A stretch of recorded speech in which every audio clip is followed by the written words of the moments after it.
कोई भी बात होती है और आप सरकार के बारे में बताते हैं, सरकार को समझना चाहिए कि जब पब्लिक के लोग बोलते हैं और उनकी बहुत सारी एक्टिविटीज को और उनके एक्शंस को क्रिटिसाइज करते हैं, इसका मतलब ये हुआ कि उस कमी को देखें और उस कमी को पूरा करें, बजाय इसके कि उसको सप्रेस करने के कि आप उनके खिलाफ सेडिशन का मुकदमा लगा दें, जिसका कोई सेडिशन से संबंध है ही नहीं। अभिव्यक्ति की आजादी के संदर्भ में सुप्रीम कोर्ट द्वारा राजद्रोह कानून की फिर से व्याख्या करने के फैसले पर यह कहना है संजय पारिक का, जो सुप्रीम कोर्ट के सीनियर एडवोकेट हैं। नमस्कार, आप सुन रहे हैं दिन भर की बात डेली न्यूज कास्ट। पूरी बात सुनते हैं कुछ देर में, उससे पहले एक नजर इस वक्त की बड़ी खबरों पर।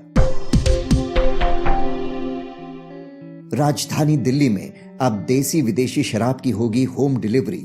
मोबाइल ऐप या ऑनलाइन पोर्टल से कर सकेंगे ऑर्डर।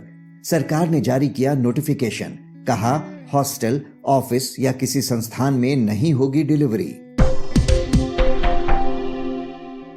पिछले 24 घंटों में देश में कोरोना के 1,02,510 नए मामले, 2,795 लोगों की मौत। उधर डॉक्टर्स की देखरेख और प्रिस्क्रिप्शन के तहत ही दी जाएगी कोरोना की दवा 2DG। Institute of nuclear medicine and allied sciences ने डॉक्टर रेड्डीज लेबोरेटरीज के साथ मिलकर तैयार की है ये दवा। ऑक्सीजन की कमी को दूर करने और संक्रमितों की जान बचाने में कारगर। रूस से कोरोना की वैक्सीन स्पुतनिक वी पहुंची भारत। वैक्सीनेशन ड्राइव में अब आ सकती है तेजी। उधर महाराष्ट्र में कोरोना से अब तक 9,928 बच्चे संक्रमित। अभी तक किसी बच्चे में नहीं दिखे गंभीर लक्षण। उत्तर प्रदेश के मुख्यमंत्री योगी आदित्यनाथ की आलोचनाओं से बीजेपी में बढ़ी चिंता। विधानसभा चुनाव से पहले चलाया फीडबैक अभियान। दिल्ली से लखनऊ पहुंचे बीजेपी नेताओं ने प्रदेश सरकार के मंत्रियों से की मुलाकात। अब खबरें काम की।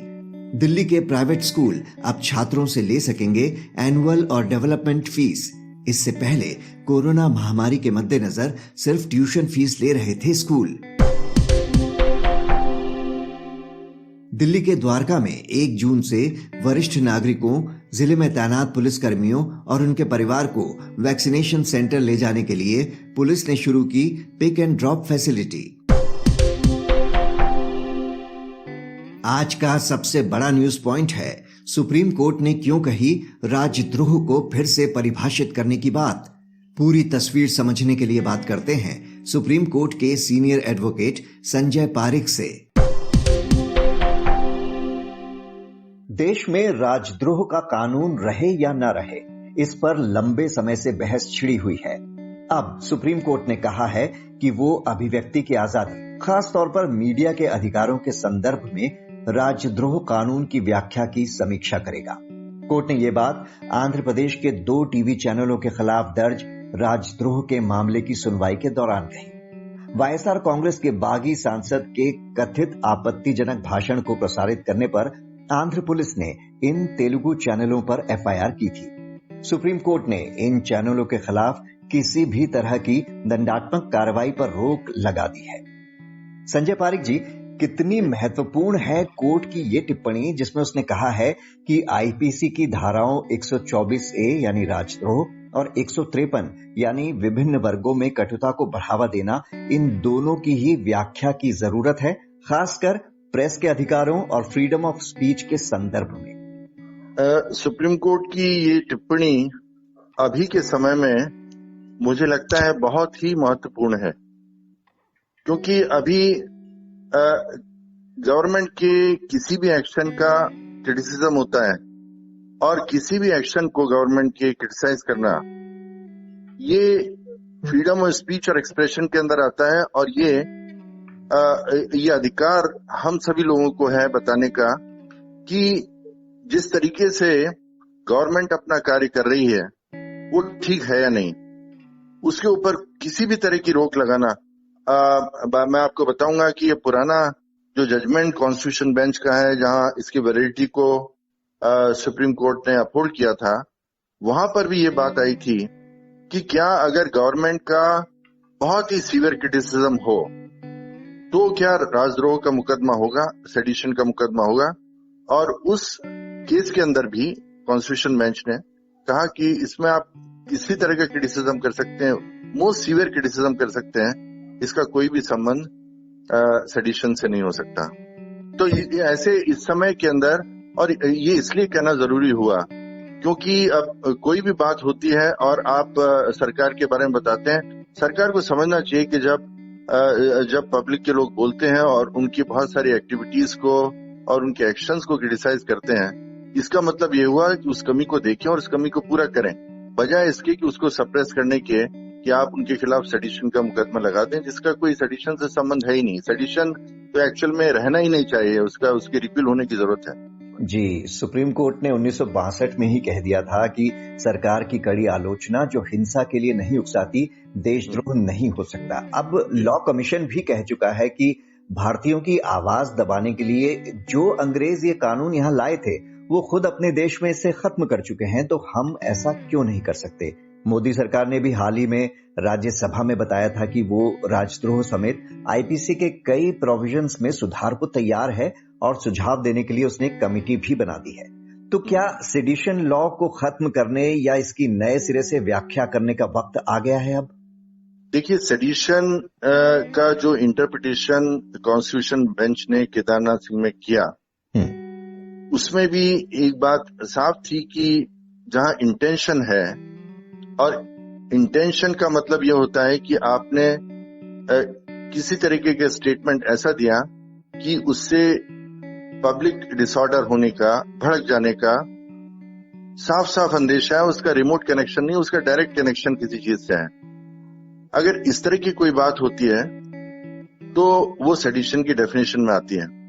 लेकिन अगर आप बात के जो कानून आईपीसी के बने या बहुत सारे और भी कानून बनाए गए हैं, उनको मद्देनजर रखते हुए, तो सेडिशन का जो अगर आप सेक्शन देखें तो वो जो 19(2) की परिभाषा है, या बाद में सुप्रीम कोर्ट ने पूरा इंटरप्रिटेशन किया है प्राइवेसी वाले जजमेंट में या दूसरे जजमेंट्स के अंदर, उसके अंदर तो ये खरा उतरता नहीं है, क्योंकि इसके अंदर जो शब्द उन्होंने इस्तेमाल किए हैं वो उस समय था कि क्योंकि वहां ब्रिटिशर्स थे, तो उसमें लिखा है डिसअफेक्शन जैसे।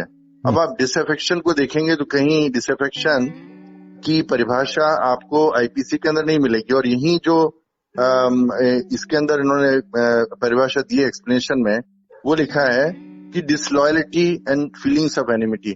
अब ये लॉयलिटी और डिसलॉयलिटी जैसे शब्द हैं, ये अब भारत के इंडिपेंडेंस के बाद में, स्वाधीनता के बाद में, ये शब्द तो कहीं स्वीकार ही नहीं किए जा सकते हैं। अब डिसलॉयल्टी की परिभाषा आप क्या देंगे कि आप लॉयल रहे कि वो जो गलत कर रहे हैं उन चीजों को माने। तो ये जो पूरा सेक्शन है जो उस समय मतलब अपने इंडिपेंडेंस से पहले जो था, इसका कोई महत्व अभी इस समय के ऊपर रह नहीं जाता इसको, क्योंकि इसका अभी सारा दुरुपयोग ही हो रहा है। उपयोग होने की तो कोई बात ही नहीं, क्योंकि ये इस तरह के सेक्शन का इतने समय के बाद में रहने का कोई औचित्य समझ में नहीं आता। जी, आपने और आपने ठीक बोला। दूसरा ये कि जो तमाम दूसरे डेमोक्रेटिक कंट्रीज हैं, या तो उन्होंने इसको रिपील कर दिया है, या उनके कमीशंस ने जो उन्होंने कॉन्स्टिट्यूट किए हैं रिकमेंडेशन दिए कि सेडिशन जैसी चीजों को हटा देना चाहिए, क्योंकि ये सीधा सीधा व्यक्ति की जो बोलने की स्वतंत्रता है उसके ऊपर आघात है, एक तरीके से उसको रोकता है। जी, मिसयूज की आपने बात की, तो हमारे देश में इसके उदाहरण भरे पड़े हैं कि किस तरह से कोई भी सरकार रही हो, सबके समय इस कानून का दुरुपयोग ही हुआ है। उन्होंने कई लोगों पे, चाहे वो एक्टिविस्ट हो, कार्टूनिस्ट हो, सबके खिलाफ केस किए हैं। तो राजद्रोह कानून क्या हमारे यहाँ सरकार की आलोचना या विरोध की आवाज को दबाने का एक जरिया ही बन गया है? पहले देखिए, पहले तो आप जानते हैं कि ये था ही, जैसे मैंने आपको बताया कि डिसअफेक्शन की बात करें, डिसलॉयल्टी की बात करें, तो आपने जो ब्रिटिशर्स हैं उनकी किसी पॉलिसी को आपने क्रिटिसाइज किया तो इमीडिएटली उन्होंने आपके खिलाफ सेडिशन का मुकदमा लगा दिया। लेकिन अभी के समय में जब हमारा संविधान बन गया और संविधान के अंदर बोलने की स्वतंत्रता दी गई, और ये अधिकार जो उसके ऊपर अगर थोड़ा बहुत रेस्ट्रिक्शन भी 19(2) में, उसकी परिभाषा के अंदर ये कहीं पर आता नहीं है सेडिशन, तो ऐसी स्थिति के अंदर आप इसी प्रोविजन को जो बार बार प्रयोग में ला रहे हैं, ये इसका ब्लेटेंट मिसयूज ही है। ब्लेटेंट मिसयूज ही है क्योंकि आप इसको लोगों की आवाज को दबाने की कोशिश कर रहे हैं, और यही कारण है। एक तो आपको शायद मालूम हो कि सेडिशन का जो वैलिडिटी को चैलेंज किया है, उसके अंदर जस्टिस ललित की बेंच ने नोटिस इशू किया हुआ है। दूसरा, आज जो टिप्पणी की गई है, टिप्पणी की आवश्यकता इसलिए पड़ी क्योंकि बार बार रिपीटेडली ये सामने आ रहा है कि सरकार कोई भी व्यक्ति कोई भी बात कहता है तो उसको आप सेडिशन लगा करके उसको दबाने की कोशिश करते हैं, जो बिल्कुल बिल्कुल गलत है, असंवैधानिक है, इलीगल है। 1962 के जो Kedarnath Singh versus state of Bihar case की आपने बात की, जब सुप्रीम कोर्ट की बेंच ने सेडिशन लॉ को डिफाइन किया था, क्या ऐसा लगता है सरकारों के साथ साथ ट्रायल कोर्ट्स में भी इसे बमुश्किल ही फॉलो किया गया हो? देखिए, बात ये होती है कि जहां तक सेडिशन के बहुत सारे जो केसेस हैं, वो या आप यूएपीए के केसेस हैं या इसी तरह के जो कानून बनाए गए हैं, सख्त कानून बनाए हैं, उन सारे कानूनों के अंदर आप कन्विक्शन रेट तो समझिए 1% होता है, 2% होता है। सारी मुकदमे केवल पॉलिटिकल रीजन से शुरू किए जाते हैं। तो इसके अंदर तो बहुत बड़ा दुरुपयोग एक तरीके से इन्वेस्टिगेटिंग मशीनरी का भी होता है। जो कोर्ट का समय है वो भी बर्बाद होता है इसके अंदर, और अल्टीमेटली रिजल्ट कुछ निकलता नहीं है इसका। क्योंकि अगर आप इस तरह के केस को अगर ट्रायल पूरा चलाएंगे, जैसे अभी किसी ने कोई बात कह दी गवर्नमेंट के अगेंस्ट में, जैसे आप बहुत सारी लाशें जिनको गंगा के किनारे रेत के अंदर बिल्कुल दबाया हुआ और रेत उड़ते ही वहां सारी दिखाई देती है, और आपने बोला ये सारी चीजें हैं, किसी ने फोटोग्राफी की, किसी ने उसके बारे में बात की।